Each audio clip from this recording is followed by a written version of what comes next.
at the Summer NAMM show. We're listening to Andy Wahlberg play harp guitar at the Holloway Harp Guitars booth. And I'm talking with Scott. These are your instruments, yes? Tell us about them. Yeah. They're based on an old guitar that was converted with sub bass strings to just add the extra notes, you know, that a lot of guitarists were missing. You know, when they have it, you don't realize you're missing it until you got it in your hands. You're like, wow, it sinks into your gut. It's got these vibrations.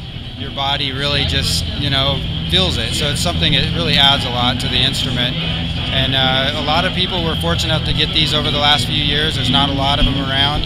One of my favorite players was the composer of the song you just heard, Bennett. And we've been working really closely with Bennett, developing a model for him. And he's really one of the main ambassadors of the harp guitar over the last, you know, decade and a couple decades here, really. So he's, you know, really been pushing it and put a lot of energy into the harp guitar, and really just appreciate having his involvement in the company as well. But what we've done is we've gone back and gone as close as we can to those early instruments and just started working on, you know, getting them playable, getting them affordable, getting them so we can get them out to the market and let more people play them. I first saw the guitar being played, the harp guitar being played by Michael Hedges in '91, and I immediately wanted one. Immediately. It was like there was no hesitation, like, what is this thing? It was just beautiful. He played it so nice.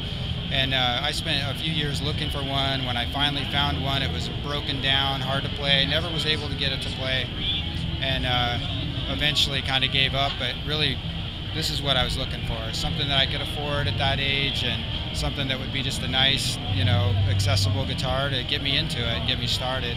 When I finally could afford a nicer one, I really, you know, started thinking about this company and the opportunities of, you know, being the first to do a harp guitar company and get it out there. I do see it as an opportunity. I think it's going to be something big. There's a lot of varieties we're looking at. When you talk to a real harp guitarist, they're passionate. I've never met more passionate people ever. You know, Muriel Anderson, another person, she loves playing it out on stage, and when she does, you can feel the audience just draw in. There's some sort of an embracement that happens. It's just so mystical and beautiful. So, yeah. Is it fair to say that you have the first production harp guitar since the early 1900s? I think so, yeah. I can't think if there's anybody that's really attempted. There's been some beautiful custom guitars built. There's dueling guitars, it makes amazing. There's a huge range of builders, luthiers, and they specialize. I don't want to discredit that. That's been a large part of this program. You know, they've done a lot of work to really get this momentum. Greg Miner with the, you know, harpguitars.net, he's done an incredible job of bringing people together. Bennett had the idea of having our first harp guitar gathering, and you know, we're going into our 9th gathering, I believe. You know, so bringing all the harp guitars players together and really getting that, you know, kind of opportunity to write music together, talk about the harp guitar, and what can we do to get it out there more. And all the builders get together, the luthiers are there. It's a really beautiful thing, you know, so it's you know, it's happening. I think with or without Holloway, there was a movement, there is a movement, and we're definitely wanting to help, you know, bring it out to the more general market, but keep the integrity of what the instrument is. Not, you know, don't want to commercialize it too much, you know, it's a beautiful instrument. Kind of want. Tell us a little bit about the construction, the bass strings, the scale length, what makes your instruments unique? Well, the harp guitar is just nice because it extends the sub-bass string concepts. It's nice when you're here. That's, you know, you've got your low E string here, but if you want to kind of descend down into some lower notes that your lowest F doesn't let you get to, there's times when you're playing, you're like, oh, I just kind of want to hear that next, you know, note down. And once you get one, you want two. Once you get two, you want three. So eventually they're like, how far can my hand reach? Gibson tried to do, I think, like 18 extras, and it's really hard to kind of keep it together. Not a lot of players have adapted to that.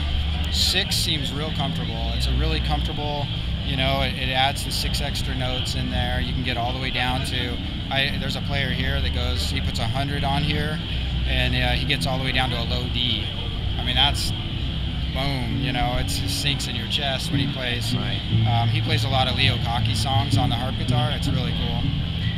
So his name is David Powell, great player. And yeah. Do you have this as a normal scale length for the guitar section? Yeah, it's based on, you know, really just kind of a simple little guitar design with the extra arm on there. They wanted to keep the guitar part just as comfortable as a regular acoustic guitar, right. more as playable.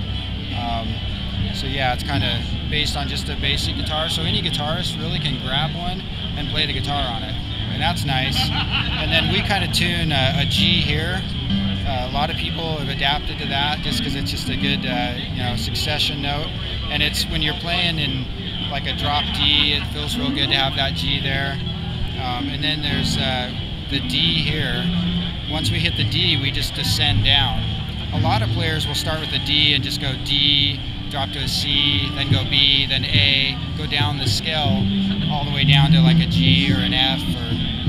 But Stephen Bennett kind of thought it was nice to have that G in there. You need G a lot when you're playing guitar. It's just so, and when you're down tuning, if you're in any type of open tunings, it does work nice. I've played with his tunings, and it's a great way to go. So yeah. Where do people go to find out more about your guitars? Well, we have a website, hollowayharpguitars.com, and it's spelled HOLLOWAY, harpguitars.com. And yeah, we have all the information on there. We have information on Stephen Bennett and his harp guitar that we're endorsing him with, and he's collaborating. And really, it's a fairly simple collaboration because he plays an original Model 4 harp guitar it turned 100 this year. And we just, you know, it's called the Model 4 Dyer, and we basically copied it and did a couple little, you know, modifications, but very subtle. Tried to make it a little bit more playable for beginner, intermediate players. But overall, basically the same guitar. So, Nice, yeah. nice. Thanks, Scott, for introducing us to your harp guitar. And for PremierGuitar.com, I'm Andy Ellis.